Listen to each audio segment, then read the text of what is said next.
Why does nobody talk about how insane you feel when you go off of birth control? I went off of birth control earlier this month after being on it for 13 years. And this week, my anxiety is insane. I feel like I'm actually going crazy. I've cried 4 times for no reason this week. I just cried in an Uber, burst out crying with my friends, and they're like, "What's wrong?" I'm like, I don't know what's wrong. Oh, yes, so many people stop hormonal birth control and suddenly feel totally off.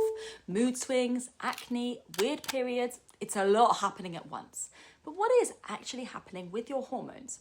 Well, when you're on the combined pill, the patch or the ring, your body is getting a steady dose of synthetic hormones that suppress you from ovulating. And the second you stop those medications, your brain has to kickstart that whole process again. And this means your natural hormones, so your estrogen, your progesterone and your testosterone, they're all over the place for a few weeks, sometimes even months, until they settle back into their cyclical pattern again. Now, estrogen isn't just for reproduction, it plays a huge role in your brain chemistry. So when the levels of estrogen suddenly drop after you stop birth control, you might feel more anxious, more depressed or irritable. And we've already seen studies that show that hormone shifts can temporarily affect your serotonin and dopamine levels in the brain, and they're linked to your mood stability.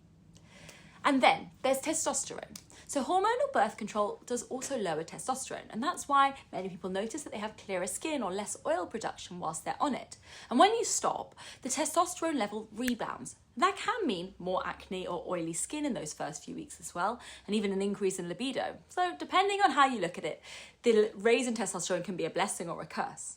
But ultimately, if you're feeling off after stopping birth control, you're not crazy and you're not alone. It usually takes a few months for these things to balance back out. And it can be up to 6 months for your periods to settle back into that predictable cycle.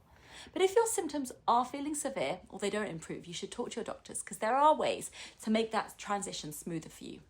Now, if you came off hormonal birth control, why did you make that choice?